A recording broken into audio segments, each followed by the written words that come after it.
Perdón, mil disculpas, hubo un problema de fallo eléctrico aquí, pero continuamos todavía con lo que habíamos mencionado previamente. Entonces, em, lo que habíamos conversado previamente, retomando nuevamente, el hecho del asesoramiento prenatal, el hecho de nosotros presentarnos con la madre como el equipo de salud y verificar todos los dispositivos que vamos a utilizar para el momento de la reanimación de la recepción del recién nacido. Ahora, tomen en cuenta que en la barrita de color verde la menciona solo como el nacimiento. Entonces, este periodo de transición que estuvimos hablando anteriormente con los fundamentos del nacimiento, van a tener tres cosas importantes que ustedes ya deben comenzar a aprendérselo de memoria. Tres preguntas básicas. El recién nacido es a término, tiene buen tono y si respira o llora. Estas tres preguntas, si son respondidas afirmativamente, va a disponer que yo tenga una recepción y un periodo de transición sin mayor complicación. Me explico. Recuerden que anteriormente estuvimos conversando de qué es lo que nosotros consideramos un recién nacido a término y dijimos que un recién nacido menor de las 37 semanas de edad gestacional es considerado ya como un recién nacido prematuro. Después de las 37 semanas, el recién nacido se lo considera a término. La mayor probabilidad de que un recién nacido que tenga una edad gestacional menor de las 37 semanas me predispone a un periodo de transición o de adaptabilidad con algún tipo de complicación o problema y que no me va a permitir el intercambio gaseoso adecuado y que este niño tenga algún grado de distrés respiratorio. El tono muscular. Muchas preguntas, muchas veces te puedes preguntar a qué se refiere con un buen tono en el recién nacido. Esto es bastante fácil de notarlo. El recién nacido, bajo por el estímulo mismo del nacimiento, va a generar una postura bastante peculiar que es en una flexión de casi forma permanente en cuanto a sus cuatro extremidades. Es decir, va a mantener una postura en la cual siempre va a presentarse por lo menos un ángulo aproximado de hasta entre 70 y 90 grados, tanto en articulación del codo como en articulación de las piernas, aparte de que el niño va a estar moviéndose y llorando en ese momento del nacimiento. Y si respira o llora, quizás es una de las preguntas más importantes que nosotros debemos respondernos en esta instancia, porque esto va a delimitar que el recién nacido va a empezar a respirar por autonomía o por cuenta propia. Si estas preguntas que nosotros nos estamos enfrentando en este momento, que siempre tenemos que preguntar el momento que estamos recibiendo al niño, si es nacido a término, si tiene un buen tono y si respira o llora, si son respondidas afirmativamente, nos vamos hacia la cuadrícula del lado derecho, en la cual ustedes pueden observar que vamos a hacer cuatro cosas puntuales, en la cual es apegar a la madre, calentar, mantener la vía aérea despejada y abrigarle al recién nacido. Cuando nosotros hacemos estas cuatro cosas, el paciente se lo considera como de alojamiento conjunto. Recuerden que lo que se está optimizando en este tiempo, si es que no es por cesárea y es un nacimiento por parto cefalovaginal, es el apego precoz. Por lo tanto, deben tomar en cuenta que el recién nacido, el momento que se ha recibido, obviamente con estas preguntas respondidas previamente, podemos apegar a la piel de la madre para que la madre pueda sujetarlo en este caso, y la recepción se lo hará encima de la piel de la madre, en la cual nosotros comenzaremos a continuar estimulando al recién nacido, secaremos la piel y le abrigaremos para que se mantenga el apego precoz en este recién nacido. En el caso de que estas tres preguntas no fueran respondidas de forma adecuada, si alguna de estas se encontrara alterada, lo que nosotros tenemos que hacer automática e inmediatamente es hacer básicamente esto. A pesar de que ustedes ven que en esa cuadrícula de color celeste en la parte inferior de las tres preguntas les dicen calentar y mantener la temperatura normal, una de las primeras cosas que ustedes tienen que hacer es transportar a la cuna de calor radiante en el caso de que el niño no tenga un buen tono, de que no esté respirando o que sea prematuro, para que el paciente sea manejado y estabilizado. Cuando ustedes ya se incorporan a la cuna de calor radiante para manejar a su paciente, lo primero que deben comenzar es intentar no perdiendo la temperatura. Recuerden que la cuna de calor radiante tiene que estar precalentada previamente. Lo siguiente va a ser reposicionar la vía aérea. La reposición de la vía aérea solo es intentar mantener algo que se denomina la posición de olfateo,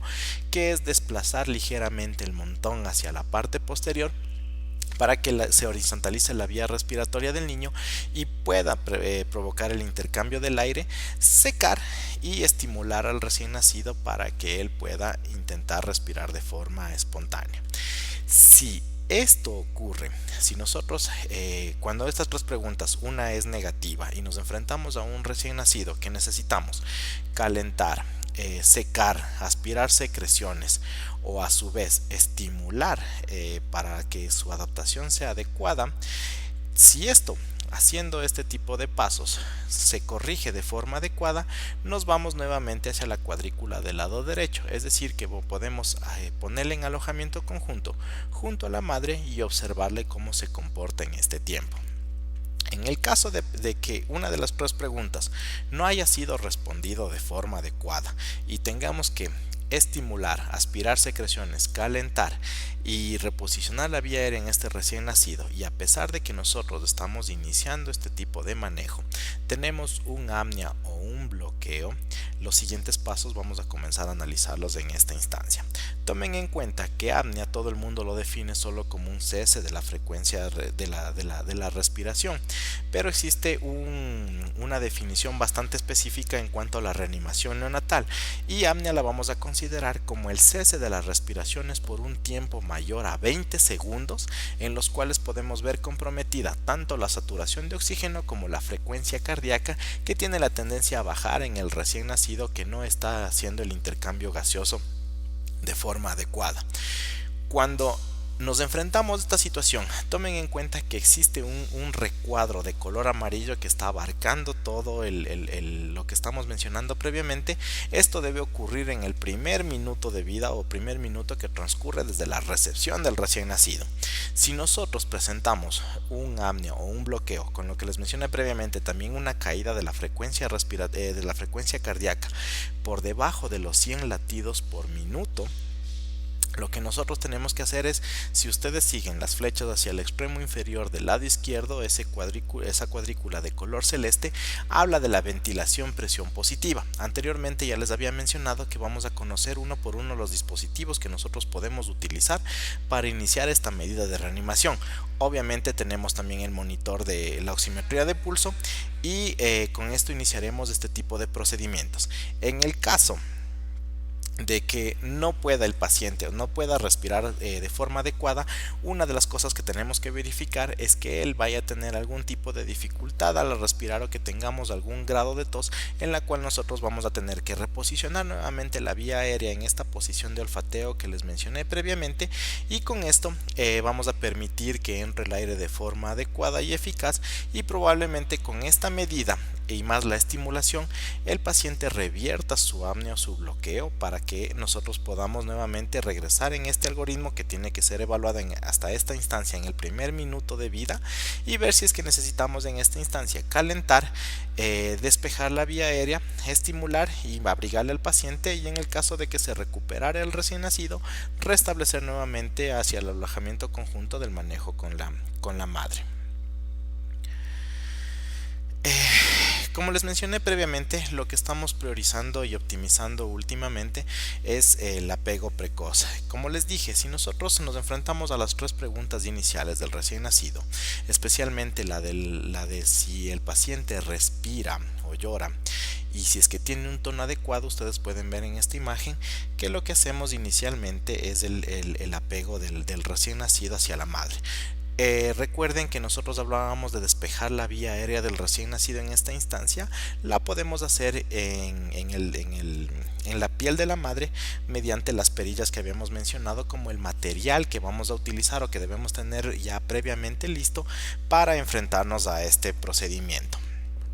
Cuando nosotros decidimos utilizar una de estas perillas de goma para la extracción del líquido amniótico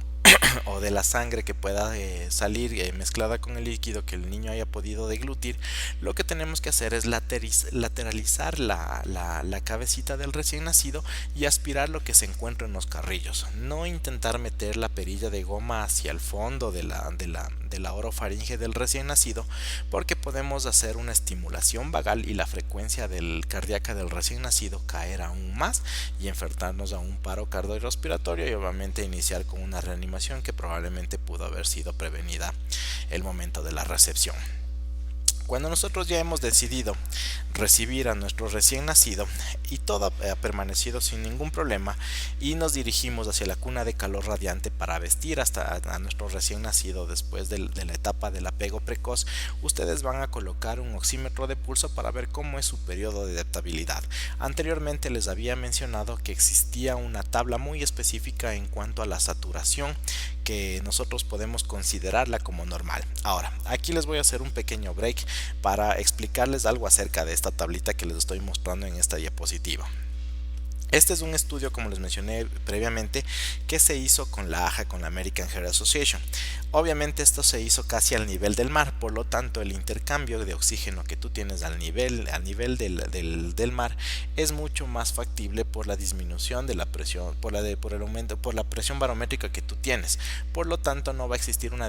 disminución de la tasa de difusión del oxígeno y tú a nivel de la costa tú vas a tener un intercambio o un periodo de adaptabilidad que te va a permitir alcanzar niveles de oxigenación mucho más rápido o más adecuados, al punto que miren, ustedes al primer minuto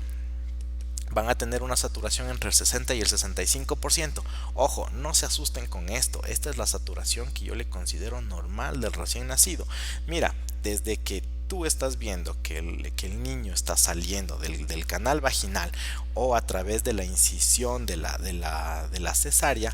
tú después de esto, un minuto, tu saturación, si en el recién nacido está entre el 60 y el 65%, es una saturación que debes considerarla como normal. Por eso es importante el monitoreo continuo para que tú veas cómo te vas enfrentando a este proceso de transición hasta que se evacúe completamente el líquido amniótico de los campos pulmonares y que el niño permite el intercambio gaseoso mediante su respiración.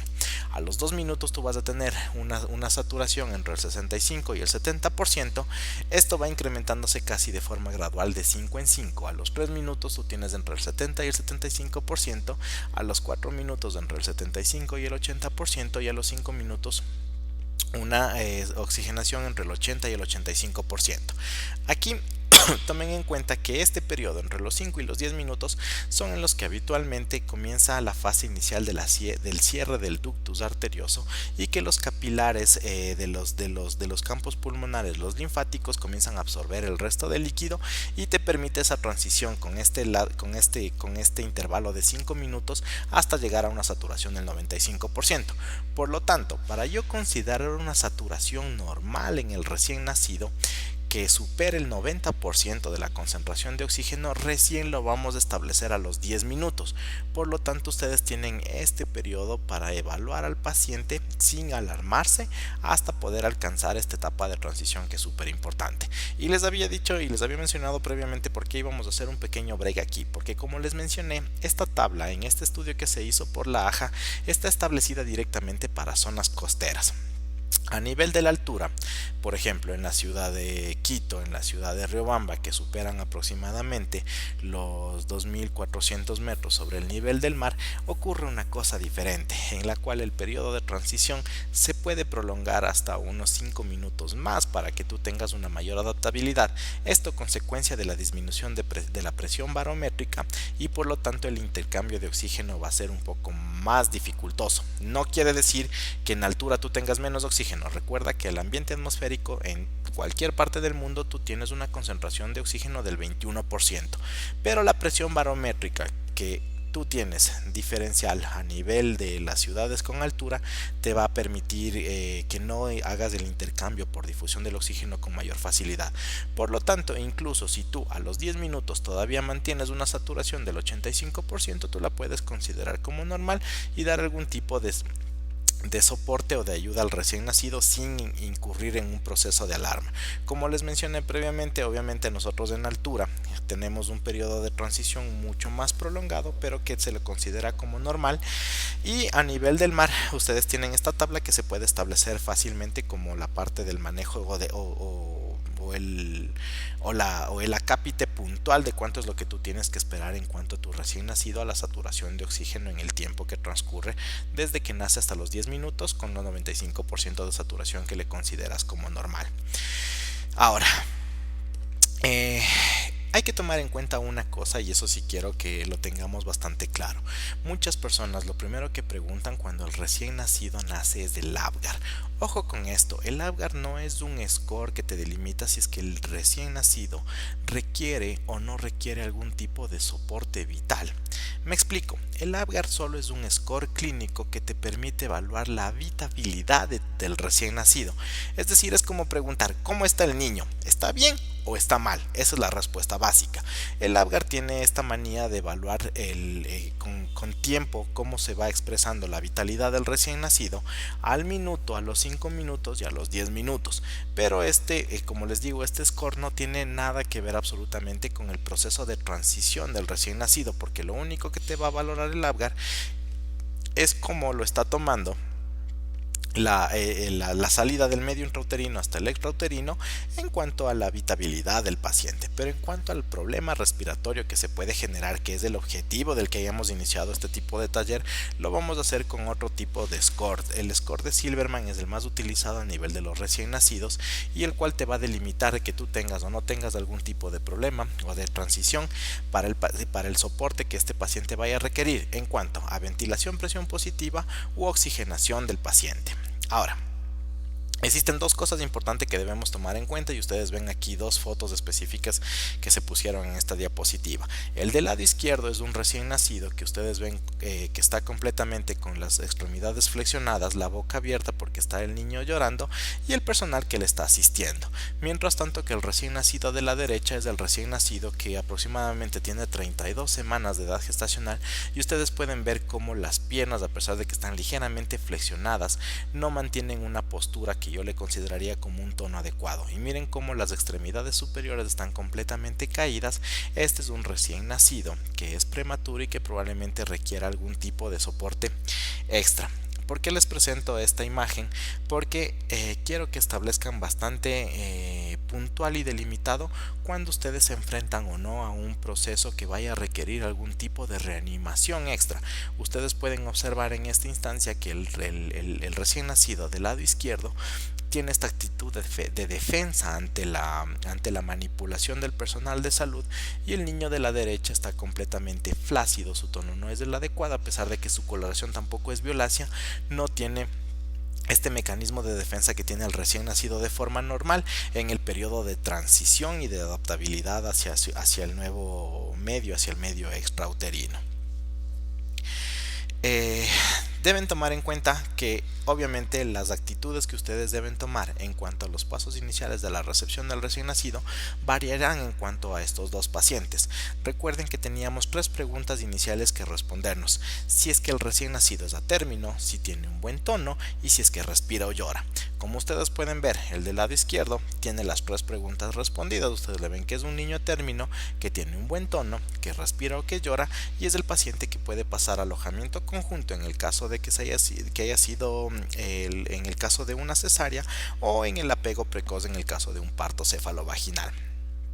Ahora, el lado de la derecha ustedes ven que es un recién nacido que no es a término, que no tiene un buen tono y obviamente como es una imagen fija no podemos ver si es que el paciente respira o no respira y si es que llora o no llora, pero basta con que una de estas dos preguntas ya no sean respondidas de forma afirmativa. Este recién nacido tiene que ser trasladado para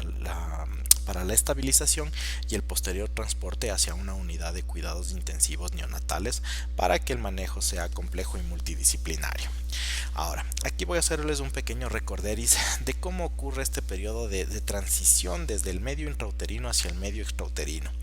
Cuando la actividad de parto, cuando la actividad uterina inicia en el recién nacido, va a tener dos cosas bastante puntuales en cuanto a su estímulo. Una, que las contracciones uterinas van a generar un incremento de la presión a nivel de la bolsa amniótica y va a generar compresiones a nivel del recién nacido, obteniéndose dos cosas bastante puntuales. La una, la compresión de la calota de la cabeza del recién nacido y que este va a ser el primer estímulo neurológico al que se va a enfrentar el recién nacido antes del nacimiento. Y el segundo es que estas mismas contracciones, mientras va atravesando el canal de parto el recién nacido, va a generar unas compresiones a nivel de la caja torácica y va a permitir la evacuación parcial del líquido amniótico que el recién nacido tiene en los alvéolos pulmonares. Mientras tanto, que en la cesárea van a tener otra instancia. No siempre la cesárea habitualmente está asociada a una actividad, una actividad uterina incipiente. Por lo tanto, el recién nacido que se enfrenta a una cesárea no siempre va a tener no va a tener ninguna de estas dos cosas, ni el estímulo neurológico por las compresiones que genera la actividad uterina, ni tampoco va a tener las compresiones a nivel torácico generadas por las contracciones del útero, y por lo tanto el líquido amniótico no va a salir completamente de los campos pulmonares. Esto nos va a enfrentar a una sencilla situación. El periodo de observación del recién nacido,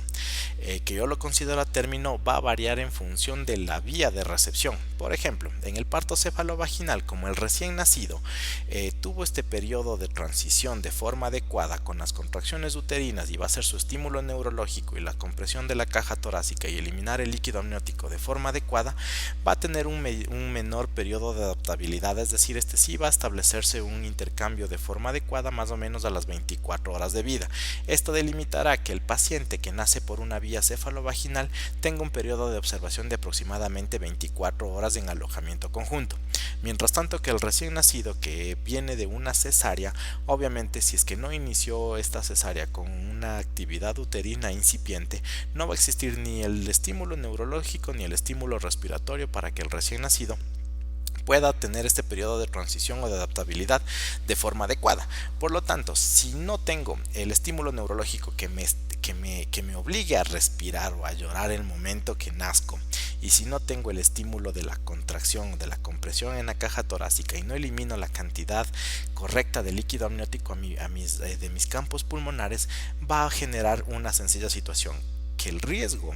de presentar algún tipo o algún grado de distrés respiratorio en mi periodo de transición del nacimiento sea mucho más factible que cuando nazco por un parto cefalovaginal. Por lo tanto, el periodo de observación que yo tengo del recién nacido que nace por una cesárea podrá tener una equivalencia de aproximadamente hasta 48 horas desde el momento que nace el niño, porque lo que les mencioné previamente va a generar un riesgo incrementado de algún problema respiratorio, la no adecuada salida de líquido amniótico de los campos pulmonares y la falta del estímulo neurológico, como les mencioné.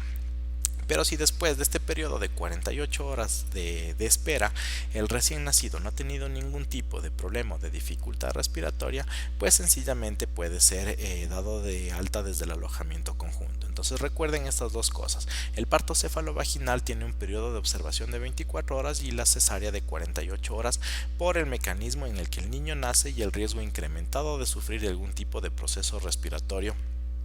que pueda comprometer mi vida, y en el caso de ustedes tenga que iniciarse algún tipo de reanimación o algún tipo de soporte vital básico o avanzado, que lo iremos viendo posteriormente, para que el niño tenga un periodo de adaptabilidad sin mayor complicación o sin ningún tipo de problema.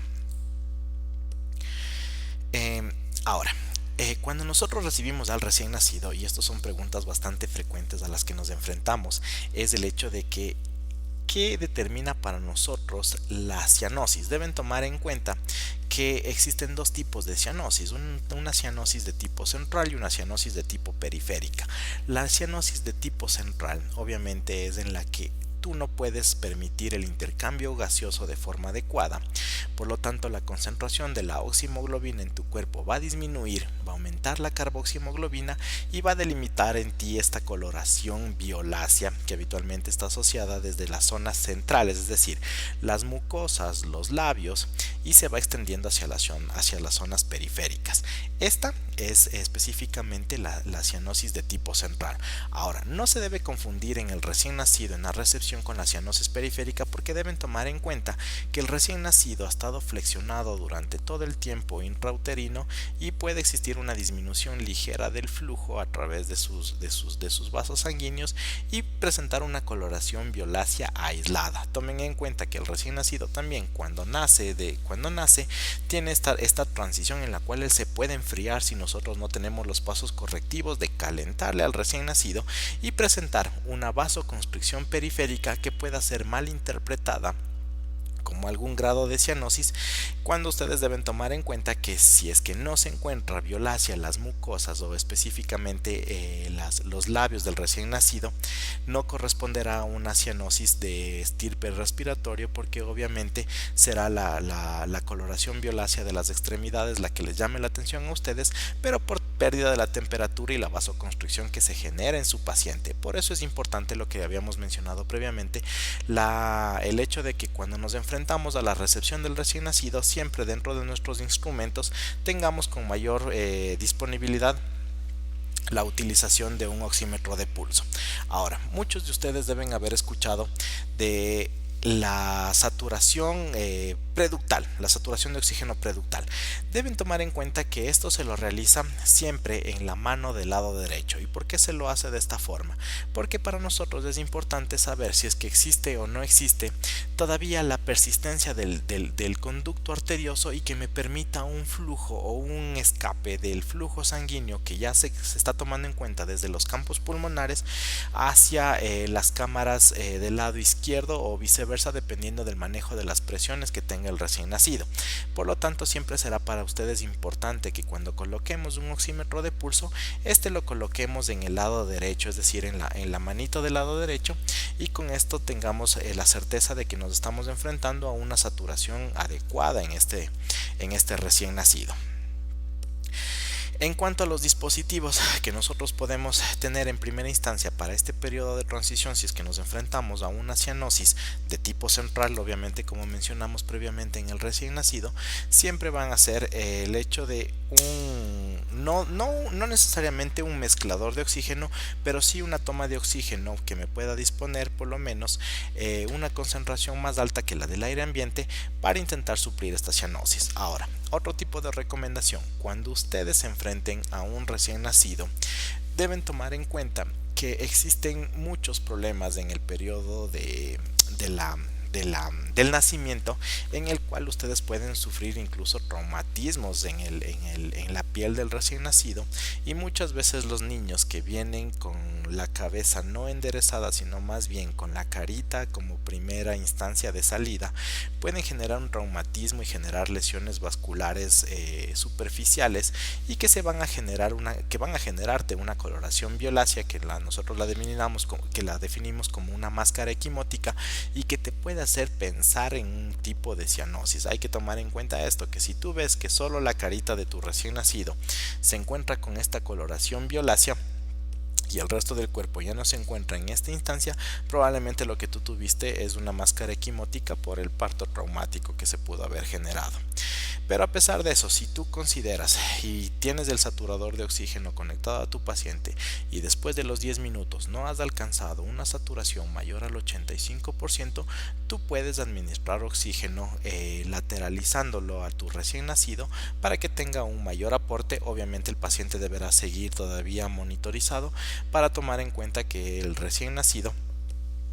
pueda pasar esta fase de transición de una menor manera. Si es que va a presentarse o no va a presentarse un problema respiratorio, eso ya lo iremos evaluando y será parte de la siguiente clase, en la cual vamos a verificar los dispositivos que podemos utilizar para generar ventilación presión positiva, el score de Silverman completo para establecer cuáles son los parámetros que nosotros vamos a definir en nuestro paciente para iniciar la reanimación, y cuáles son las medidas de soporte vital inicial que vamos a establecer en nuestro paciente para comenzar con la reanimación del recién nacido.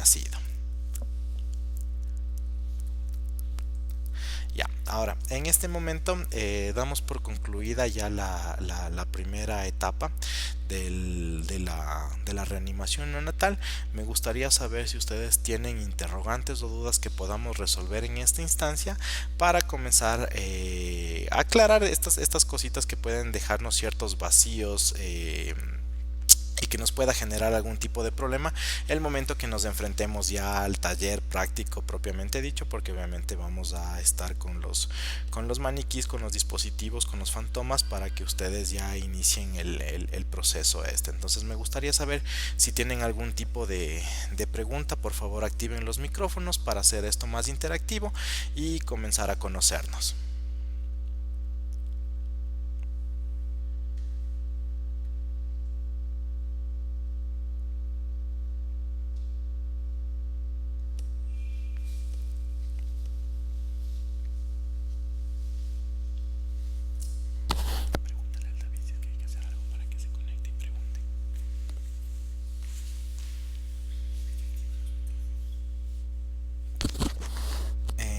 ¿No hay preguntas?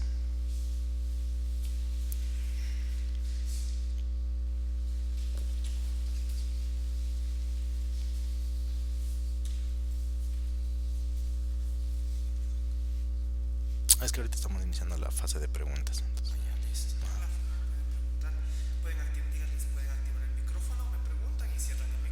ya, por favor, si tienen alguna duda, activen el micrófono, hacen la pregunta y lo vuelven a desactivar, por favor.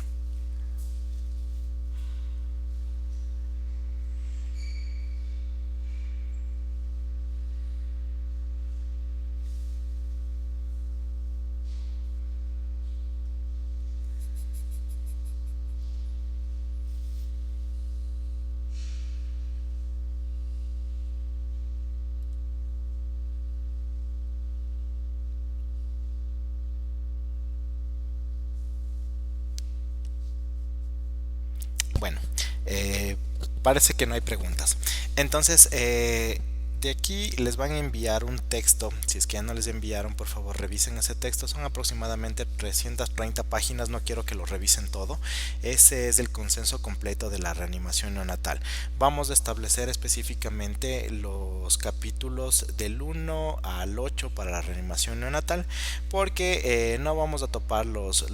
acápites que involucran a la parte legal. Entonces revisen por favor especialmente el capítulo número 4, que va a ser el siguiente módulo que nos vamos a ver el día 15, en las cuales les voy a presentar los dispositivos, cómo es su utilización y cuándo vamos a utilizar cada uno de estos dispositivos para iniciar la reanimación con nuestros pacientes. Va a ser mucho más fácil para que nos vayamos entendiendo y que las preguntas que ustedes tengan se vayan a comenzar a generar, y el momento que nos veamos el día del taller sea mucho más fácil establecer las pautas de reanimación neonatal. A todos muchísimas gracias por su atención, una muy buena noche y nos vemos el día 15.